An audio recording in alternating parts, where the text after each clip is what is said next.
What's up, survivors? This is NubTub at Hitbox Gaming, and I've got a treat for you today. Looky, looky, it's an underground base in Alpha 19. How about that? I'm not even kidding you. This is fully functional crafting and Horde base, all in one and underground. As you can see on the marker there, we're up to day 15. And this thing has not failed yet. Even though every zombie and its sister is able to dig to you now, we have figured out how to convince them to jump into the pit where we would rather have them, instead of digging a hole to us. As you can see, it's not very complex. It's just straight down and a bunch of wedge tips along the outside. We've got a nice neat little ladder that goes all the way down to where we work at. And what you're looking at here is basically the remnants of the day 14 Horde. You can see that there's some damage everywhere and our ladder is exposed, but it was left that way intentionally. We actually never had a cap on it. You can see right along the ledge there, we had wedge tips that stretched all the way across there, and some of them are missing, and we do have these exposed holes at each corner. Now, they do line up perfectly with the pit down below. There is no recessions or any tricks, but this ladder is the only one we filled in on the corner so that we could get in and out, and so far, all the way up to day 15, none of the zombies have pathed to it. They choose the wedge tips over the ladder. I don't know why, but I like it because it makes everything a lot easier for us to get in and out of it. We originally were digging a tunnel to go a half a mile away and then pop up there. So anyways, let's get into the shakedown of what they actually do and how they interact with it. They will slide down the lip and they will basically get to where the final wedge tip is, and then they will start punching downwards like they normally do to dig anywhere else. Now, once they punch out the wedge tip, if you just leave them alone completely, they plummet down into the pit. But if you have, even if you're here yourself or you've got another partner, as you look down this lip, you can see into those bars down there, and that's where you'll be defending from. You'll fire up, you'll hit a couple of them, they'll stagger, they'll fall in. If the zombies cluster in the area, they can actually push each other off the ledges. And like I said, if they bust one of the wedge tips out, they will plummet down into the pit. And then it seems like the rest of them will start to kind of funnel towards that area for a short while. And so you might, they might bust one out, but then you'll get 12 or 15 of them to actually jump down that one spot into the pit. I think that they're viewing it as a hole that's already dug, and so they think that, one of their buddies is already onto it and they kind of follow in his path, but they just fall into your trap right down into the pit. So it works beautifully. And like I said, they just don't care that ladder is there at all. So let's do a quick tour on the inside from the defensive position where you'll be starting your Horde night. As you can see, we got centered bars staggered off the wall so you can shoot down, and you can also see up to where the wedge tips are at. Right there where the skyline meets the wedge tips, that's where they'll be standing, and you just pick them right off of there. If you're solo defending, you will have to do some exercise, and you will have to sprint around the area and basically shoot them off of there because they will cluster above you. But if you have two people, you have one person stand on, say, the north side of the cage, and then someone stands on the south side, and you basically just crisscross your fire and you shoot above each other to bring them down inside the pit. Now the vultures and everything, they will fly down here and they will try to engage, but they're pretty controlled and their vertical climb and everything isn't that great, so they're kind of easy to take care of in this design. Now to cover the centered bars that are staggered off of the wall, I put the little wedge tips and everything around it to kind of create a lip, but that awning there so far has seemed to deflect anything that's getting close to it. So we haven't had anybody standing up here digging an extra tunnel to get to us. But if you do get a random case of that, you can always just shoot them from the other side. So it doesn't really seem like it's that big of a threat, and it puts a little extra protection there to keep them out. Now, the original idea for this was really just so that I could have some kind of an arena or a brawler's pit so that I could get down here and just punch everything to death. So the traps, the only thing that are involved here are electrical fence. We took one and recessed it into the ground, one square, and then we flipped the other one on its head so that there's two wires going across in the same blocks that they stand in, that the zombies stand in. So they're going to be getting shocked at the knees and they're going to be getting shocked at the chest. That's going to take care of your, well, what I call spider monkeys, and that's what's going to take care of basically every other Zed, including your crawlers and stuff. What I was hoping for is that it would do more damage. It really doesn't seem to do that much more damage, but the control effect seems to be pretty potent with having two of them going through there, so I think we're going to stick with that. I really just wanted to have the electric fences so that when I was down here brawling, it would kind of add a control factor to help out and make sure that I'm not trying to fight everything at one time. And I'm telling you, it works. It's awesome how efficient and how effective this whole thing really is. As you can see, we've got little slots cut out towards the top for turrets. And Glaive from Hitbox is also playing in here with me, and he's going the junk turret master route. And it is impressive how tough those little things are once you get all the points into them, especially when you start operating two of them at one time. I feel like that's going to be another sleeper talent that people are not paying attention to. We built these little hatches so that when you're up here and you need to reload the junk turret, it's real super easy. You're not going to be in threat range of too much except for cops. And the junk turrets at this height and this angle, they can basically only shoot the opposite half of the pit. So there's definitely some improvements, or maybe we need to troubleshoot some ideas there, but it seemed pretty effective. It definitely helps out during reloads and when you're trying to do other things, and they kind of keep the action going. As you can see here, we've got basically the back wall tunnels so that we can repair the electric fences, if things start getting too hairy. I'm going to imagine that as we get into the later Horde nights that it's going to become even more intense as the game stages and everything keep getting up there. But this is a pretty easy access. It's better than trying to do it from the pit and poke your head through those little arrow slots. And it just works beautifully. It really does. So this is kind of everything in a nutshell as far as the defenses go. But here's the crafting area. We actually started out with our forges on the right hand side, and we eventually moved them to the left hand side, because when they were on the right side, I would say probably 1 out of maybe 10 screamers that would come in would start digging down to where the forges were. But once we moved them towards the center, she's actually drawn to the wedge tips more than the earth. So every once in a while, we'll hear her walk out on the ledge, and she'll be up there grumbling and being all pissy like she always is. And then she'll just jump down into the pit, and she'll hit the earth and start wandering around, and one of us will just sneak up to the edge and shoot her in the head and be done with it. So that was sort of a happy accident that she doesn't notice you right away when you pop up to the edge. And if you've got the electric fences on and she gets shocked in that, you definitely get the advantage to get rid of her.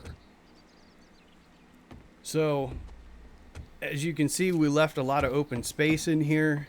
I mean, we kind of crammed all of our crafting into the walls, and we've got anything that generates a lot of heat there towards the center. And it's enough room to move vehicles around in here.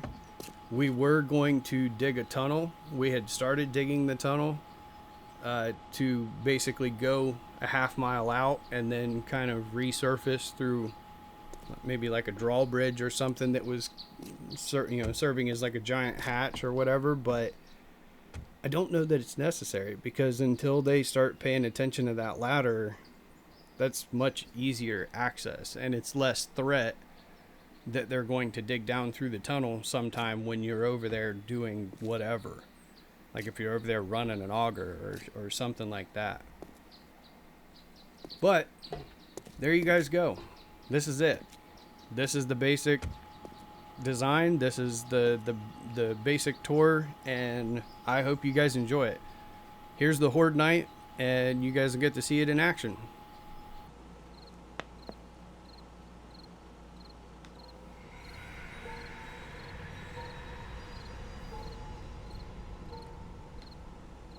Hopefully this turret does good. I'm maxed out on it.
Congregating above me there.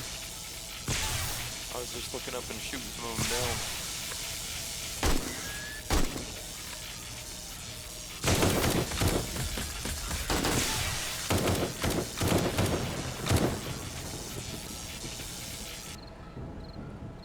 Yeah, I see something up there.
Nope.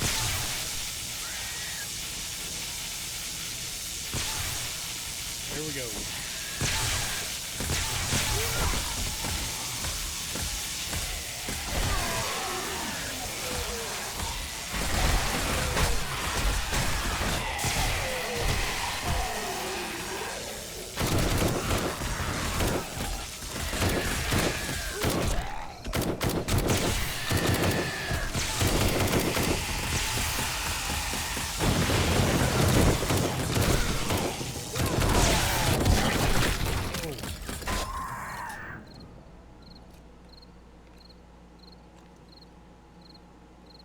I still see some more up there.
I can't get up there.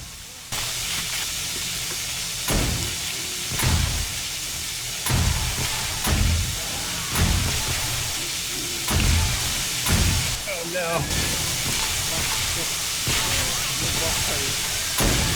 Keep 'em off you.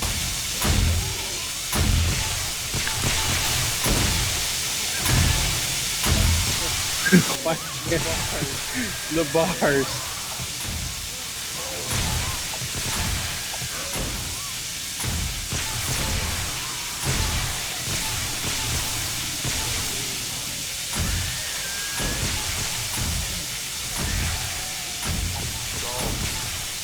Dogs are down there now. Lots of dogs.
electric fences are going down.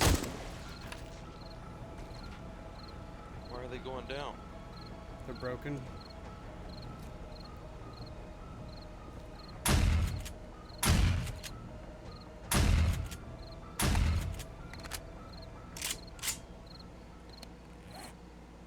Going up there, I don't even know if I can hit him with the shotgun at this range.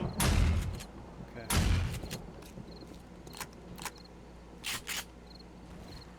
So just one? One fat guy I saw up there.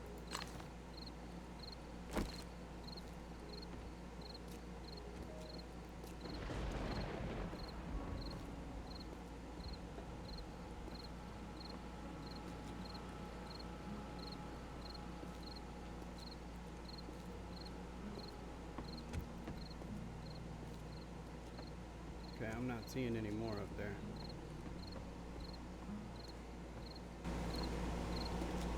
I think we might be clear. I will say this. It got really shitty really quick in that pit.